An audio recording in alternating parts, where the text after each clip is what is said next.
Hello, Savannah. Hello, ATR. And welcome to another edition of Candidly Kesha. We are so happy to have you all here with us tonight. And we're going to jump right into things as we talk about the cat who changed the charter. We are going to talk about our local government, our municipalities' form, style of government. What we intend to do today is provide information and education that you can use.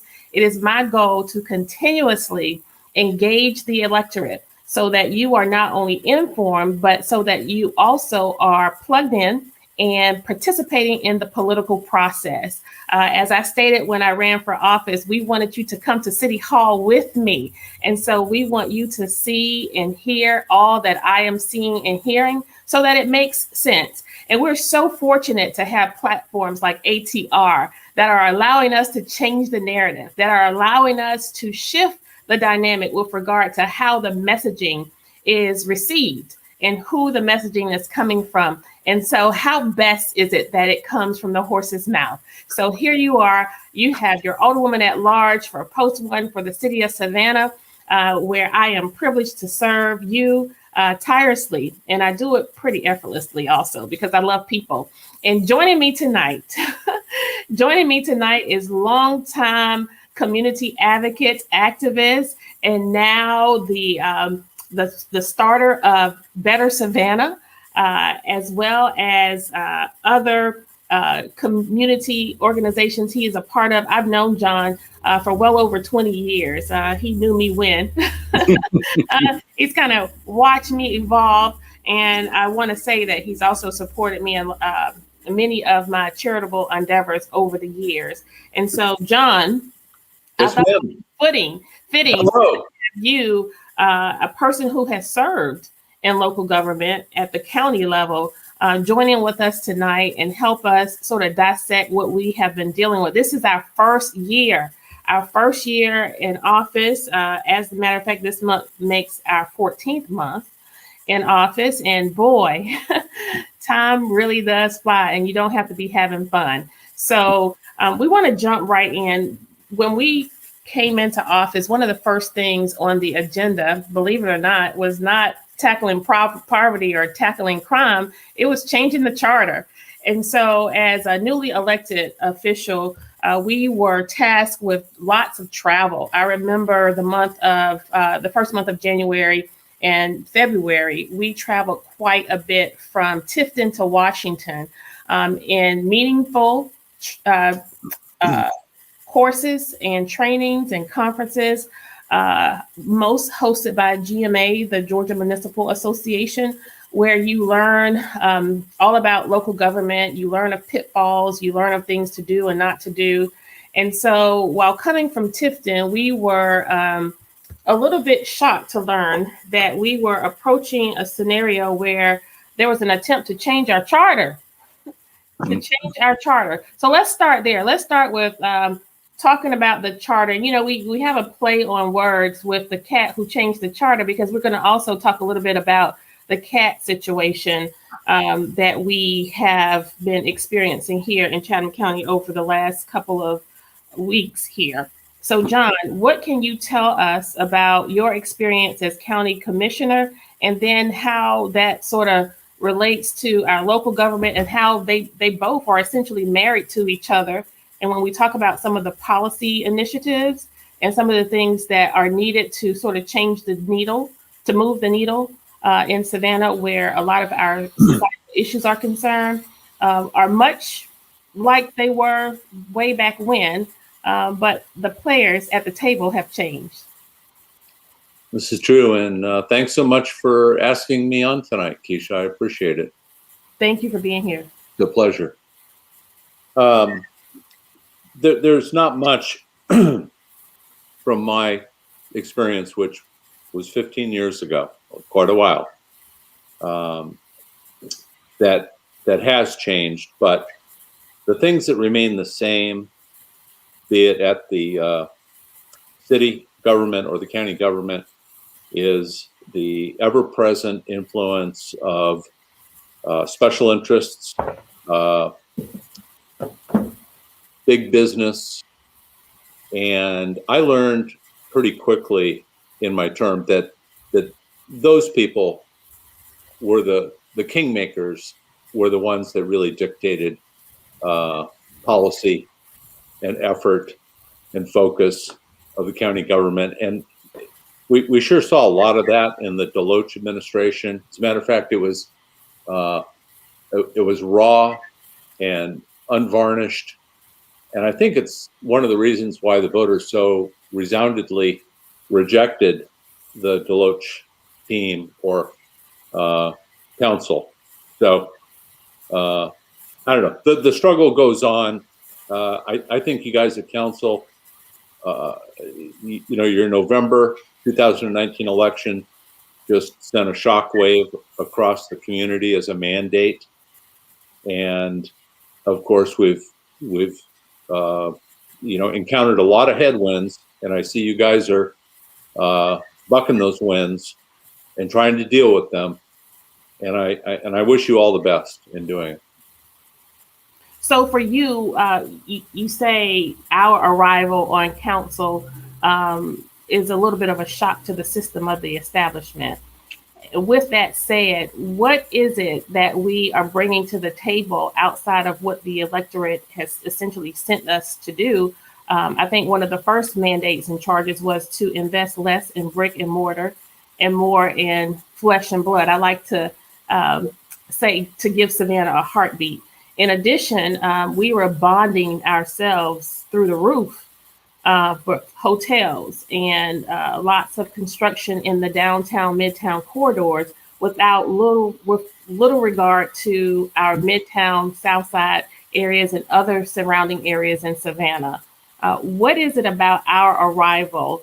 And tell me the one thing you can acknowledge that has changed that sort of causes so much of the friction.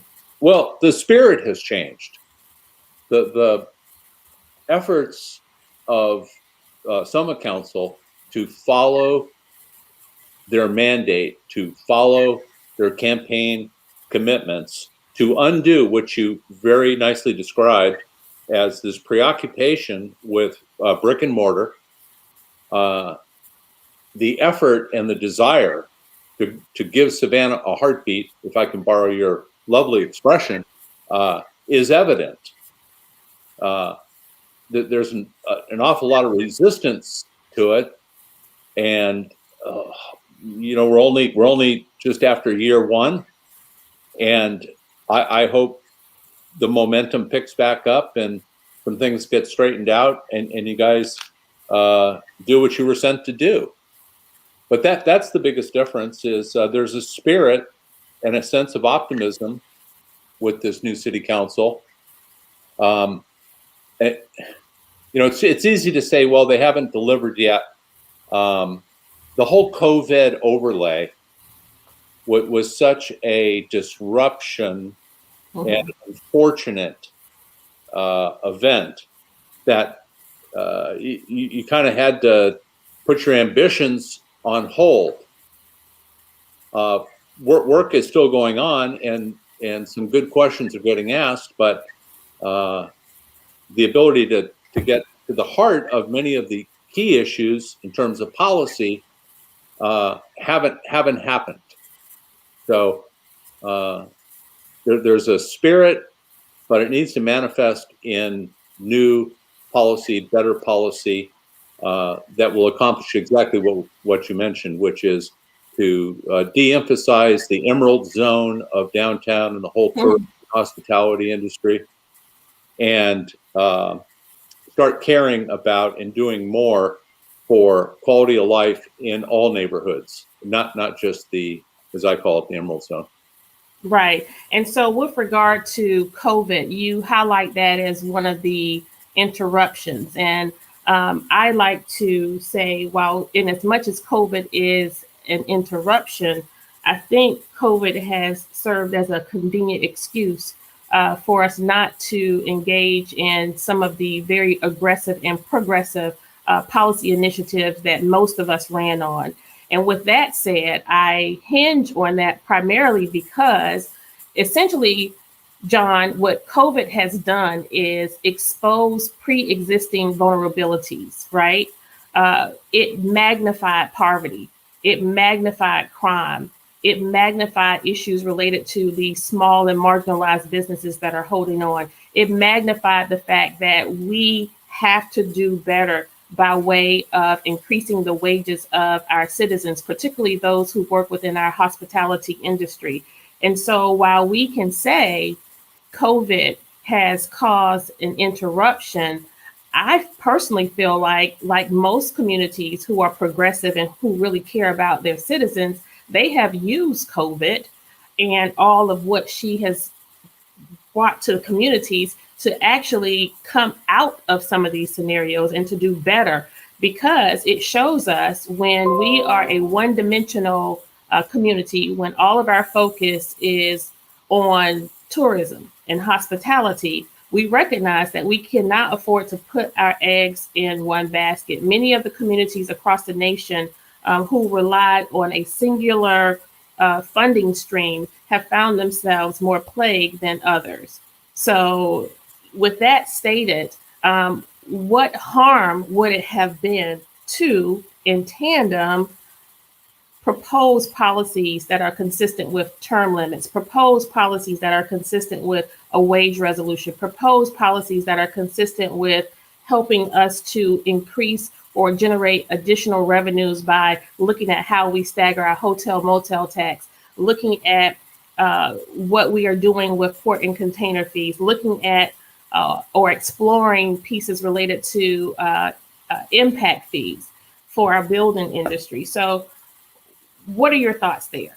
Well, I'm being politically correct, I think, and generous. This is not the show for that. Well, I'm a first-time guest, so with your permission, I'll not varnish anything. And yeah, I think you guys have been purposely constricted and restrained. It's not by default of COVID. It's by design of the business as usual cheerleaders who haven't learned how to share, and that's the unvarnished truth. Now, I think you make an excellent point, Kesha, that setting COVID aside as a interruption, your point that it is actually through this period deepened poverty, deepened anxiety, exposed more stress points, and created all of our existing problems have been enlarged because of COVID. And you would hope that that might have spawned or generated a real dedicated look by a majority of council at these systemic policy failures that have been with us for the last 20 years, but it hasn't. So, let me ask you, how does this council intend to get back to business and the campaign commitments and the spirit that they went into office with?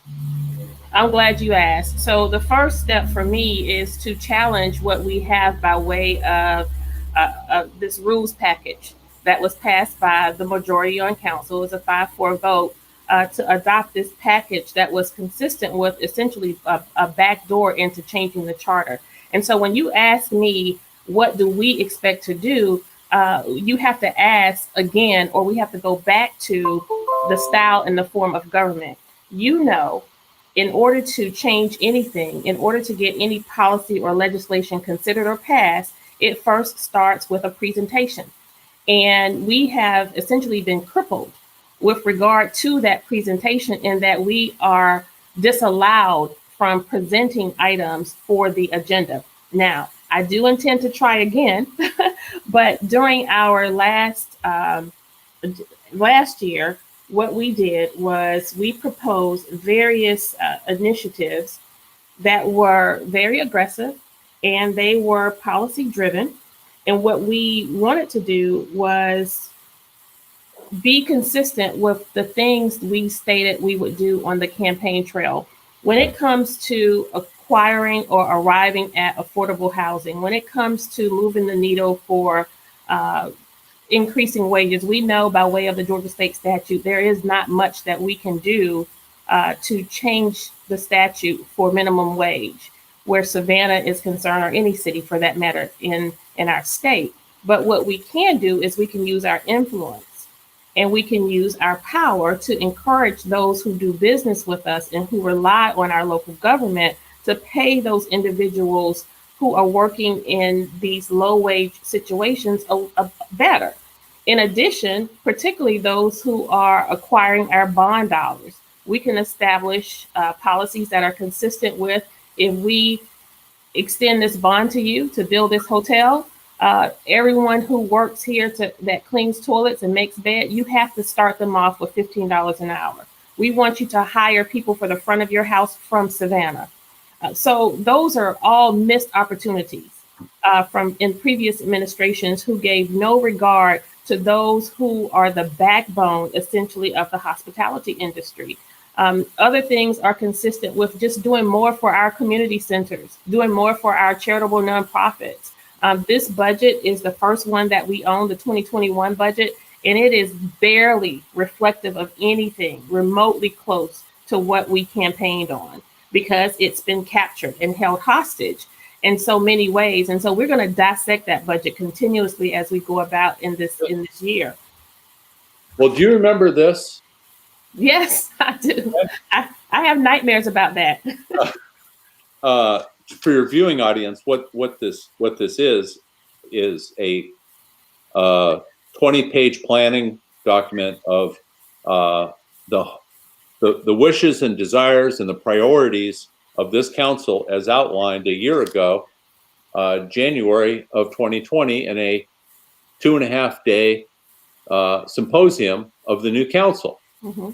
And I understand why you have nightmares.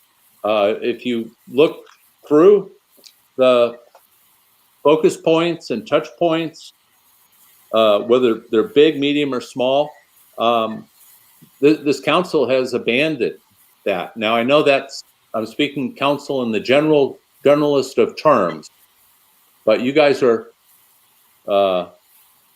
stymied by a very clever manipulation of what can be presented and discussed and what can't be in terms of the agenda. That's the rule package that you're talking about.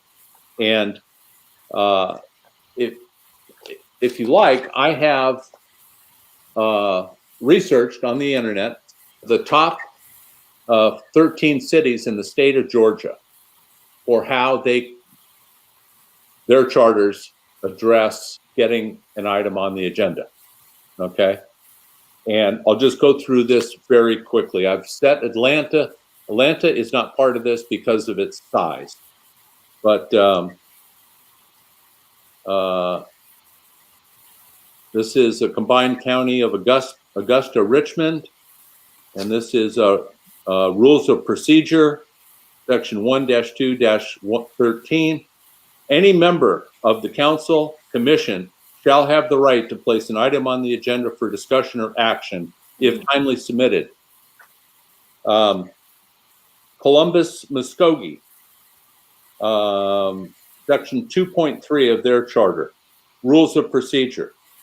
Any persons desiring to appear before the Council of Columbus, Georgia, shall make a written application to the clerk of council. A public agenda should be prepared by the clerk of council, and these items will be immediately heard after the city attorney's agenda. I'm going to jump ahead here. Athens, Clark, section 3-104. setting the agenda. After receiving input from members of the commission, the manager shall set the agenda for the meetings. Right. South Fulton. I mean, South Fulton's almost 100,000 people. These are comparably sized cities to Savannah. South Fulton. This is from their charter. Any council member wishing to place an item on the agenda may do so. Roswell, 95,000 people. This is from their charter, 3.90. An agenda for each meeting of the city council shall include all business submitted by the mayor or any council member. Johns Creek, Georgia, 85,000 people. Their charter, 3.22. Powers and duties of the mayor. Prepare and have prepared an agenda for each meeting of the city council, which shall include all business submitted by the mayor, any council member, the city manager, or the city attorney. I'm getting to the end here. Warner Robins, 77,000 people. Their charter, section 2-402. Rules of procedure. A proposed ordinance or amendment hereto may be introduced by any council member. Albany, Georgia, 70,000 people. It wasn't in their charter, so I called them, Kesha. And the deputy clerk of council, Sissy Kelly, told me, and I have the email, any commissioner can add an item to the agenda under their name. Alpharetta, same thing, section 2-3. Any ordinance may be introduced by the mayor or any council member. Marietta, 61,000 people. Any member shall have the right to place an ordinance, resolution, or document on the council agenda. Smyrna, same thing. Valdosta, same thing. So I know that took a little bit of valuable talk time here, but I did my homework, and you guys have an impossible situation and context to try to advance that spirit that we talked about and create the change in policy that's so desperately needed here, because you're not allowed to do it. Well, and this is time well spent. So no apologies for the time that you took to go through that, because essentially what you demonstrated or what you laid out there is the fact that nowhere in our region does a process like this occurs. In addition, notwithstanding the fact that this is not consistent with the way our charter is written, which basically, it doesn't sound palatable. It sounds rather rude, but there is terminology that references a weak mayor and a strong mayor system. And what we have here in Savannah is a weak mayor form of government, which essentially means the mayor is simply the face and the voice of the city. Right. We have a council manager form of government, and every one of those cities that I just cited have a same style government, a city manager style of government. There's 2 or 3 that I did not include that are strong mayor forms of government, and they have tighter controls. But I'll tell you something. I believe it's Macon. The strong mayor says, if you want to put something on the agenda and I don't want to put it on the agenda, you can send it to a committee and make an application to have it reviewed and reconsidered. I mean, there's even safeguards in the most arcane, difficult city charters that are strong mayor forms to get stuff on the agenda. Right. And that essentially is consistent with a non-tyrannical style of government. And the pieces that are important here starts with the fact that this is where our work begins, John. This is where our service begins. So when you ask the question, what is it that you're doing? What is it that you accomplished since you've been in office? I enjoy meeting people. I enjoy getting out, pressing flesh, shaking hands, and kissing babies. I enjoy meeting people and having the privilege of serving our citizens who are in need of food, of clothes. I enjoy coordinating and assisting with neighborhood pickup, trash pickups. But I did not come to City Hall simply for those activities. The real work begins with policy driven change, policy initiatives, policy presentation that essentially starts with an ordinance or a resolution that is in the form of a mandate that will declare that this city is serious about crime. This city is serious about affordable housing. This city is serious about wages. And when it comes to us starting task force studies and committees, I think Savannah and our administrations have studied long enough. We formed task force long enough to know what problems we have. In today's time, it's time to just simply do something about it. And I appreciate the investment and the time that our citizens are putting into our local government. Again, that is a way to engage the electorate. But when it comes to making changes, that's why citizens already voted representatives of the various districts in, and that's why you voted representatives in the at-large post. We are the individuals who are supposed to put forth the policy initiatives that will be voted up or voted down. And the strategy in creating these rules of council that now speak to having a conference of 5 council members to get something on the agenda, it basically handicaps us and it cripples us, and it's deliberate because if we were to propose progressive and aggressive policies that are consistent with some of the changes we presented here tonight, in the face of the public, the majority who has carried most of what we have been plagued by since being on council, they would not dare vote it down publicly. Or if they were to vote it down publicly, then the citizens of Savannah will truly see where the weak links are. So, proof that there was a deliberate intent to change the charter is in my hands. This document draft, January 1st, where there was a proposal. Yeah, that's Gordon Matthews. I looked at that again, Kesha, and that's what Gordon Matthews sent to Ron Stevens. Right. And nobody knew anything about it. And Van disavowed himself of it. Yet, what you're dealing with as a structural organization, as a council, it's been achieved. It was backdoored in right through the rules package change. Look at your job, as everyone else who sits on council, is policy. You guys are supposed to decide policy, pass it over to the city manager and the staff to develop that policy in terms of strategy, implementation, cost, feasibility, etc. And they bring it back and share it with you, and you guys make the final decision. I think this is really a tragedy in the sense. Let me share these numbers with you just for fun. This is the over/under thing I mentioned to you on the phone. It's a 5-4 split council. Everyone knows that.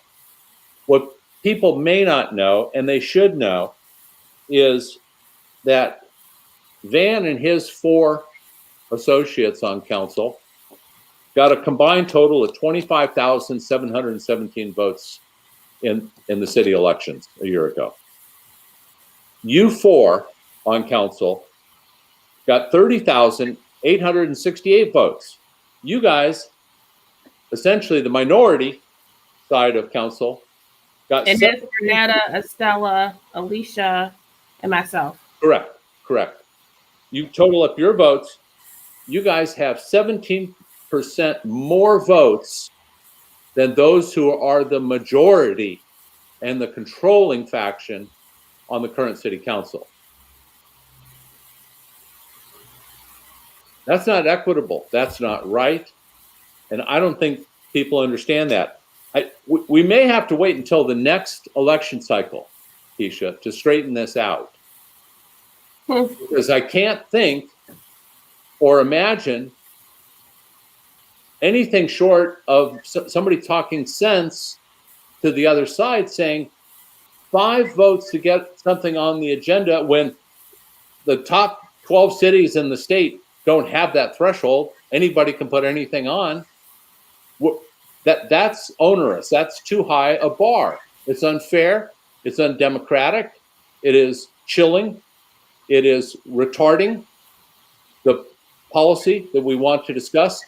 Van, why don't you and your guys let us move it down to 3 votes or even 4 votes and let the process work. Right. Don't clog it up. Don't suppress it. Don't inhibit what the voters wanted to have happen. Right. And so that essentially was my main point tonight, to answer the question that people have when they ask, why aren't you all accomplishing anything? What is it you have done? And I do not want to play the blame game, but what I do want to do is to reveal, because we have not been allowed to engage and go forth as policymakers, there is nothing more for us left to do except for to call out things, to expose things, and to push this administration for more transparency. And that transparency is consistent with recognizing and helping citizens understand the manipulation does not stop at City Hall. It is extended beyond the walls of City Hall, in that we now are having to subject ourselves to watching campaign season during a season when you're supposed to be serving.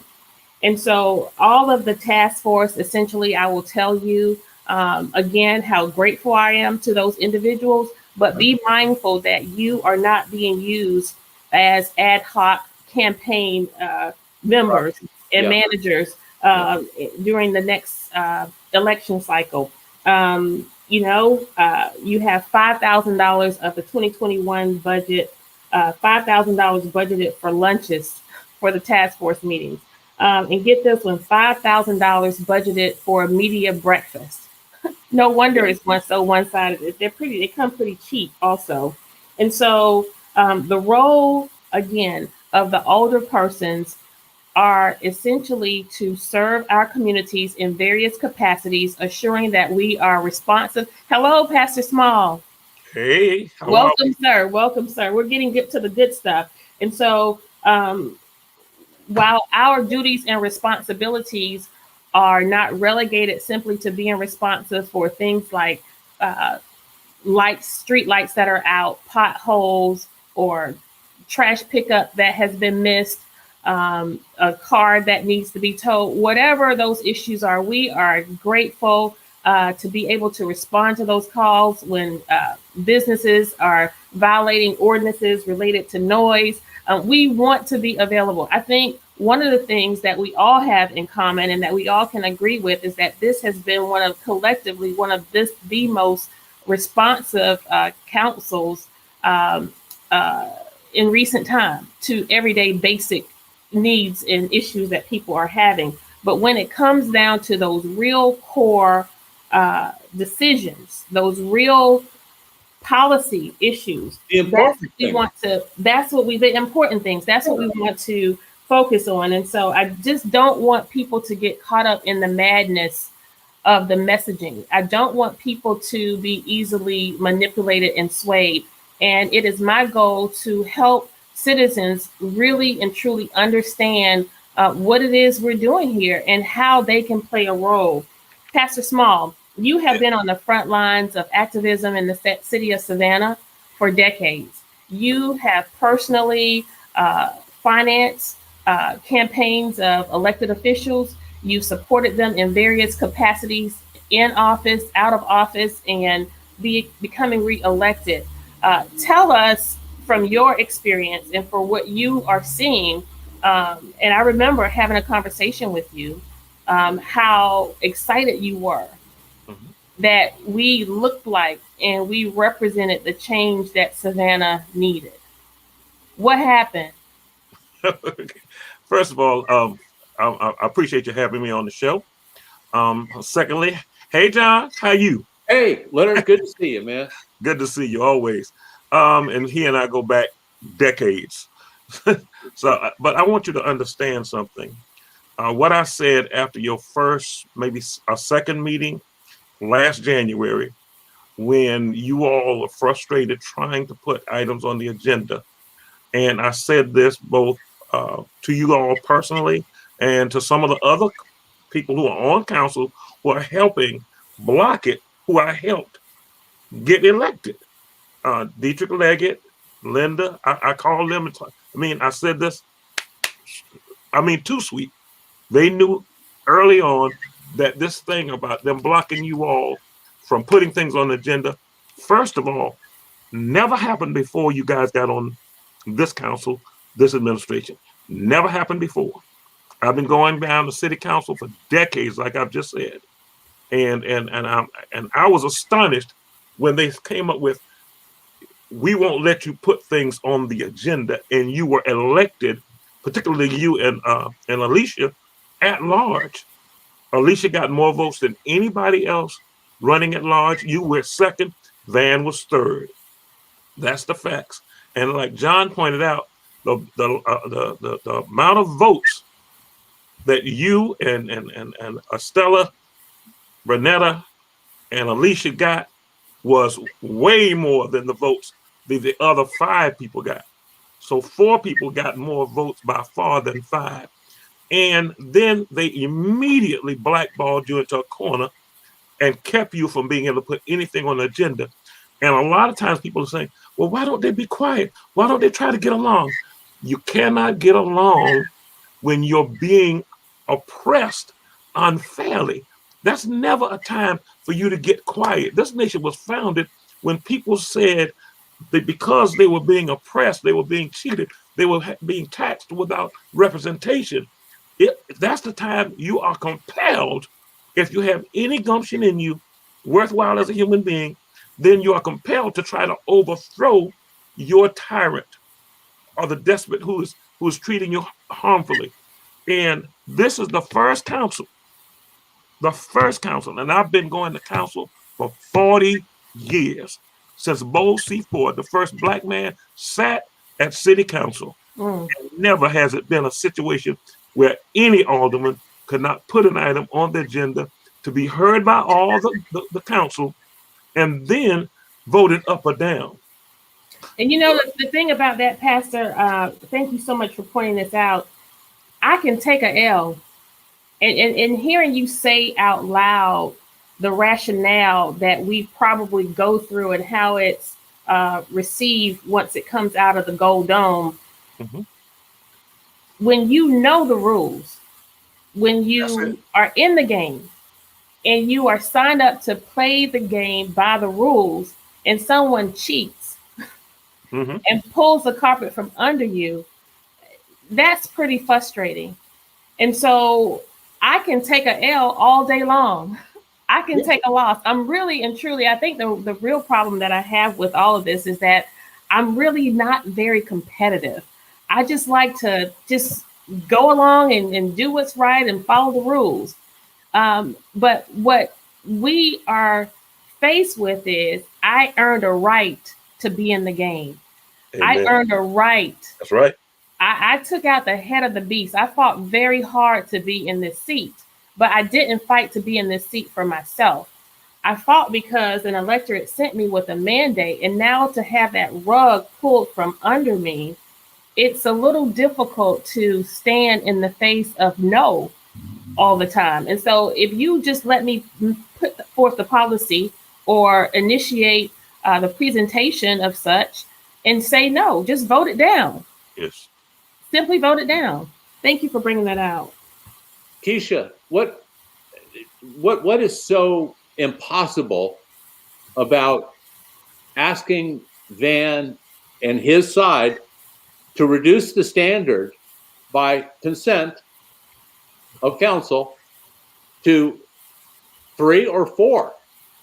you probably listened to the meeting, and I fought really hard. I remember the night before that meeting, I stayed up and I researched and I researched and I researched. And I went all the way back to why we even have a weak mayor form of government. And I studied and I saw why the rules were the way they were written. And to know that the rules were written in such a way that are consistent and relevant to right now today, Yes. I said all of this. I fought for it, and we went down on a 5-4 vote. So it's not as simple. You know, people say you have to understand the art and skill of negotiation. You have to know how to play the game. You have to learn how to work with people. Well, here's what I say to that. One of the things that I said on the campaign trail was that one, I was not for sale, and two, that I did not come to City Hall to play the game. I did not come to City Hall to challenge the game. We came to City Hall to change the game. You see, when you talk about negotiating and when you talk about networking and negotiating, there's a trade-off. Well, what am I going to trade off when I'm fighting for affordable housing? What am I going to trade off when I'm fighting for impoverished communities? What do we trade off when we have bodies falling in our street where we're eclipsing the number of homicide from a previous year? What's the trade-off? It's like we should all be on one accord where those core issues are concerned. The trade-off. Well, here's why.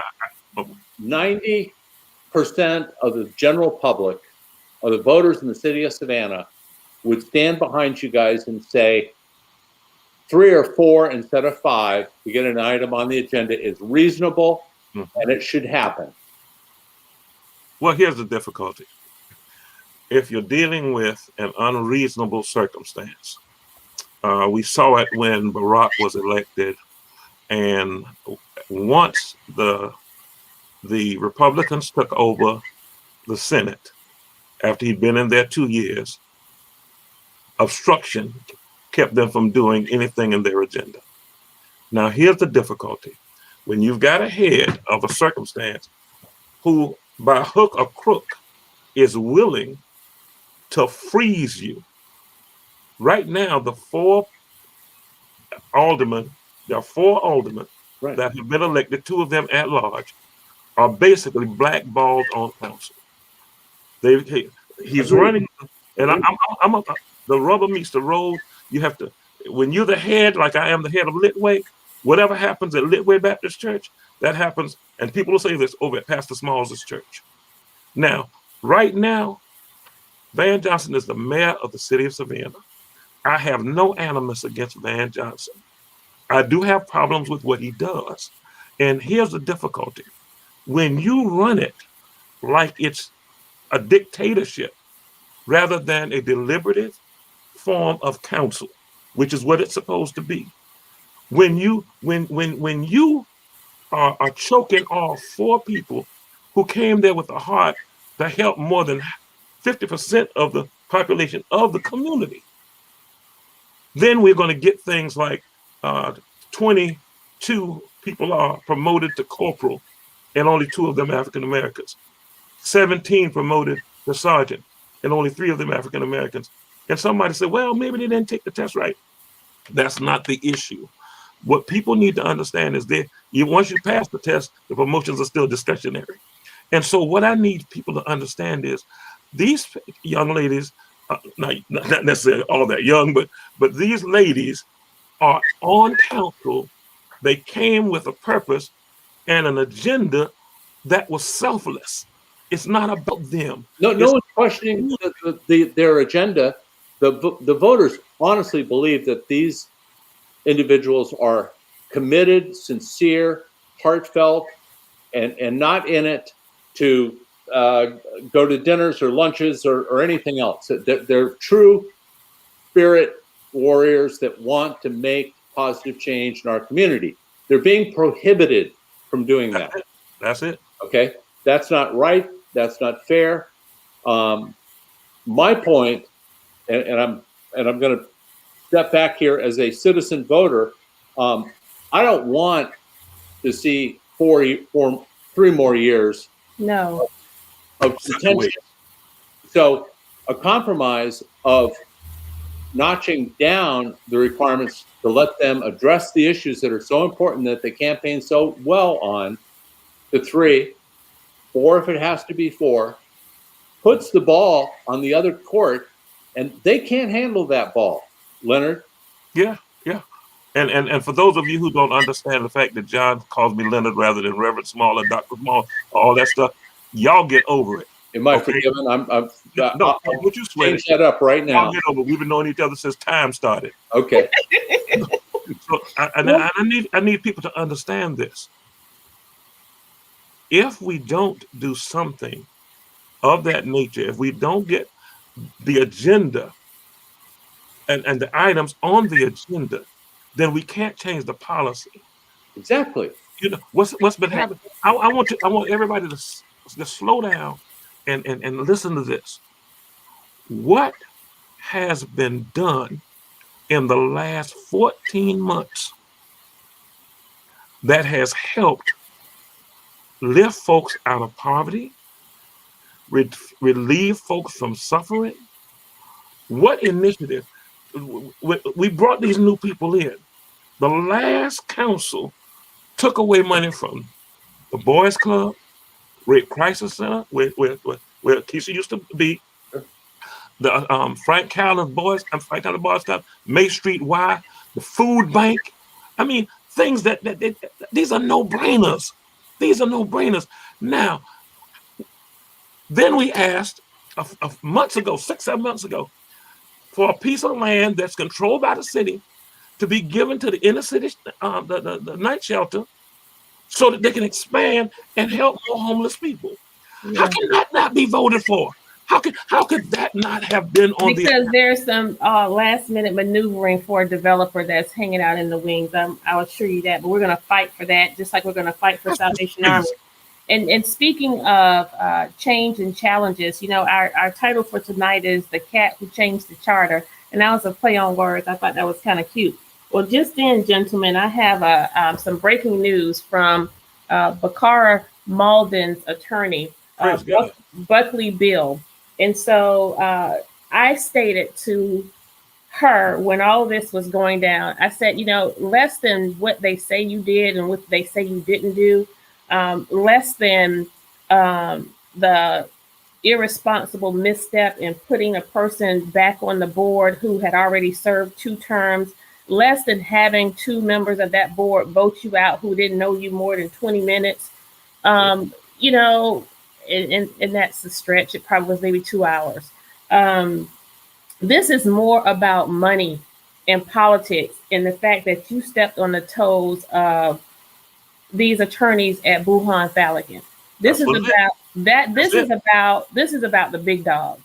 This is about you, African American, chocolate little Negro girl, making a decision as a CEO that you earned the right to do that did not include or involve them. And so here is where the fight starts. So the fight now is between Buckley Bill, Malden's attorney, and Buhan Falligan, the supposedly cat attorney.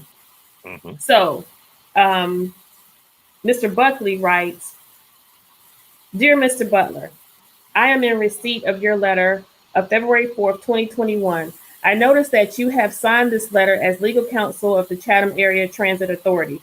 I must respectfully point out that your firm, have a conflict of interest in representing the Chatham Area Transit CAT.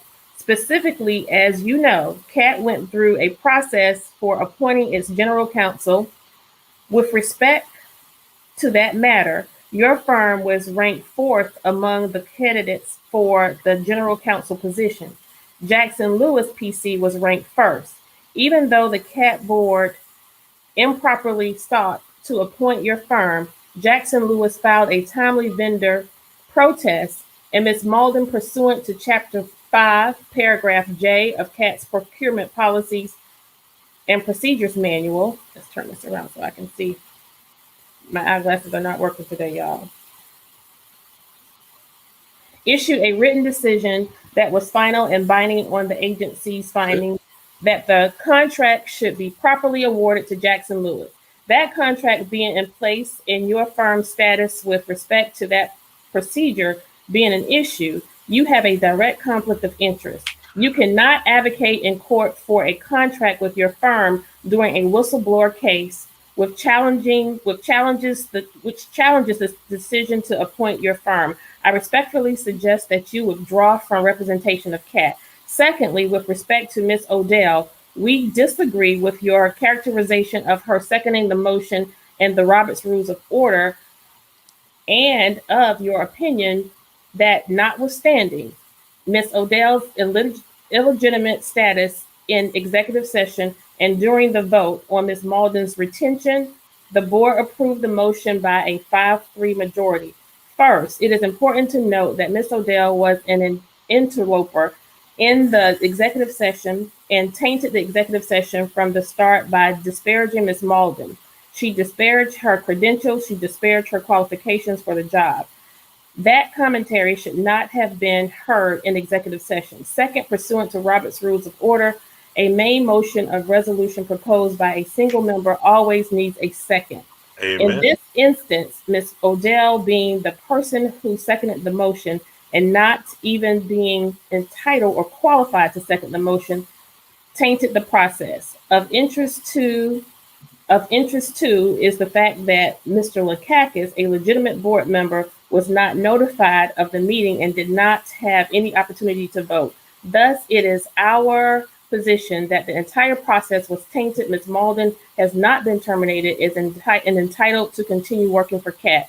Thirdly, while it is good to know that CAT remains willing to perform its post-termination duties, as you say in your letter, including paying her severance salary and benefits, we believe that she is entitled to more, including reinstatement, full back pay, front pay, benefits, compensation for damages, and attorney's fees pursuant to the Georgia Whistleblower Protection Act. As I understand it, CAT is under contract with Jackson Lewis, and Jackson Lewis should appropriately be counsel for CAT. I respectfully suggest that you refer this matter to Jackson Lewis immediately so that it can be properly handled. Sincerely, respectfully. Bam! Well, here's the thing. When you have a lawyer who gives you awful advice, I'm not talking about pretty good advice. And I know people say, well, you know, that's a very powerful law firm, Pastor Small. You can't say nothing about them. They'll come and get you. Bring it. My mama ain't made no cowards. That's right. Yes, sir. She had 5 sons and all of us men. So I need you to understand something. I teach Robert's Rules to pastors all over the world, basically, all over the planet. And I need you to understand, if there is no second, there is no motion. The motion dies for the lack of a second. Secondly, if anyone participates in the deliberation who has no authority to be in the meeting, then the whole meeting is void.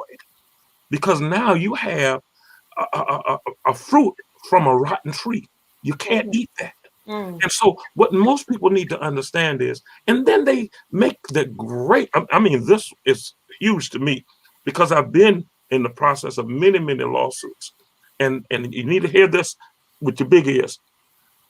What law firm tells a person who may sue the county, us, the taxpayers, that if they go in, they're going to get security, escort them off the property, insulting them, wait a minute, openly and publicly. Now, here's how the suit would go, and I'm not an attorney, but if I was, I'd get paid for this. I'd get the rest of her contract. I'd get pain and suffering.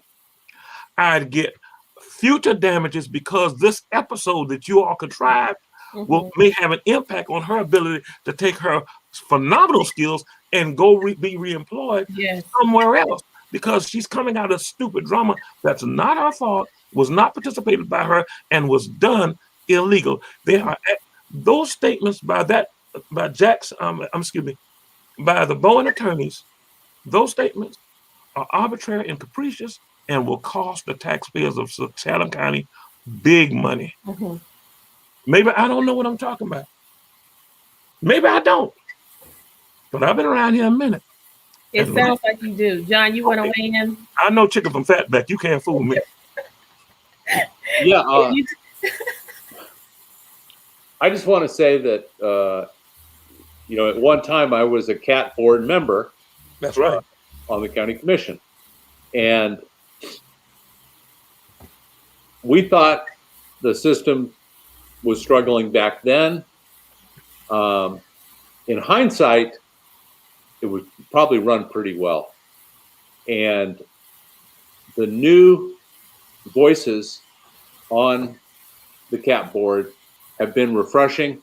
I think that this strange conundrum of errors from letters sent too soon, personality conflicts, infighting, it set the whole transportation system in our community back 15 years. And that's the travesty of this. That's the problem. It is. It really is. It hurts the riders. It hurts the employers that depend on their people.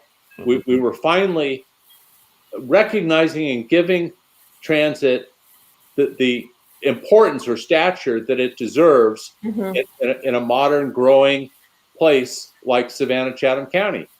And the rug just got pulled out from under us because of some bizarre conflicts of personality and presence. So I'm devastated by it, and I've blogged a lot and talked and done what I can do. I don't know how this is going to work out, but I got a feeling that business as usual will win. And that's it's like we say, only in the great state of Chatham. Yeah. And there's a old community adage that goes, when elephants fight, the grass loses. So as you both alluded to, the taxpayers are the ones who are suffering. And with regard to the challenges we are having at City Council, it's our citizens who are suffering. But thanks to you, gentlemen, tonight for giving us an opportunity to have another perspective. And that's simply what we want to do. We want to equalize the airways and the ink and paper that is distributed across our city. We know that it's oftentimes one-sided and slanted, and we are grateful for the platforms of ATR. We are grateful for Unity Action Committee. Unity Political Action Committee. Unity Political Action Committee. That is straight fire, straight no chaser. And we are grateful for Better Savannah.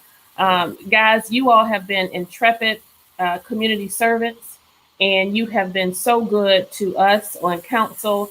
And I want to take this opportunity to say thank you. And we will continue to do what we told you we are going to do. And if you ever see us going one-sided or backwards, don't tell me what I want to hear. Tell me what we need to hear. Amen. Ditto. Thank you so much. We love you. Cool. Love you too. Good to see you. Good to see you, my friend. A blessing. I actually campaigned for him too. Oh, did you? It's not too late to get back in the game, John. I'm content on the sidelines, but you know that you have my total and complete support. Yeah, man. That's right. For the struggle that you're in against a bunch of clumsy giants, and I know you're going to prevail. We're going to keep giving it all we have, and we don't want to wait until another campaign season or election season. We just want to get it right now, and that's why these platforms are important. So, good luck. Good night. God bless. Right.